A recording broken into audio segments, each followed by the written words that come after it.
يا صباح الفل عليكم وعلى اجمل متابعين في الدنيا.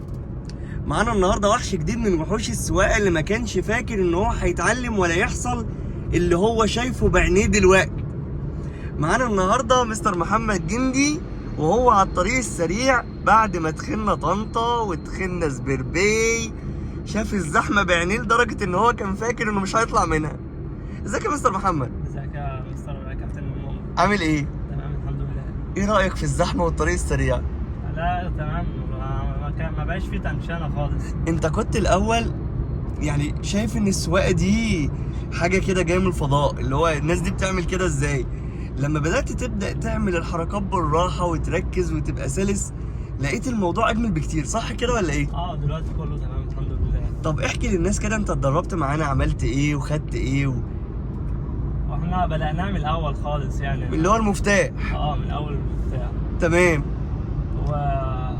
ما بدأت مع كابتن مؤمن واحده واحده. تمام. لحد ما هي بتتاخد ستيب باي ستيب يعني، لان انا كنت جاي في الاول مفكر ان انا هتعلم السواقه هطلع على طول وكده. ايوه. هي الموضوع جه واحده واحده لحد ما بقيت اسوق لوحدي على السريع. ودلوقتي ما شاء الله اللهم بارك اهوت، واحنا ماشيين على الطريق الدولي اهوت، وحاجه جميله جدا، صح كده؟ صح. تنصح الناس اللي خايفه تسوق بايه؟ هي بس ان انت تختار يعني الشخص مدرب الصح او كابتن اللي انت تثق فيه، بس مش اكتر، علشان تأدي نتيجه كويسه في اقل حصص. بالظبط. صح كده؟ بالظبط.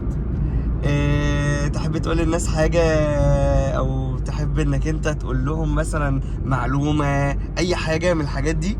لو حابب تتعلم السواقه مع كابتن مؤمن. تسلم. ربنا يا رب يبارك لك يا رب. الموضوع فيه خوف في الاول، هي رهبه بس وتنشنه. بعد كده لما السواقه بقى وبقينا بنسوق وطلعنا وبناخد ملفات على الطريق السريع اهوت يا جماعه، ما شاء الله اللهم بارك يا رب، في خوف ولا تنشنه ولا رهبه؟ الدنيا دلوقتي بقت تمام خالص. جميل ما شاء الله. ربنا يا رب يبارك لك وبالتوفيق يا رب، واحنا اتشرفنا كتير بحضرتك. انا كمان والله يا كابتن. باي باي.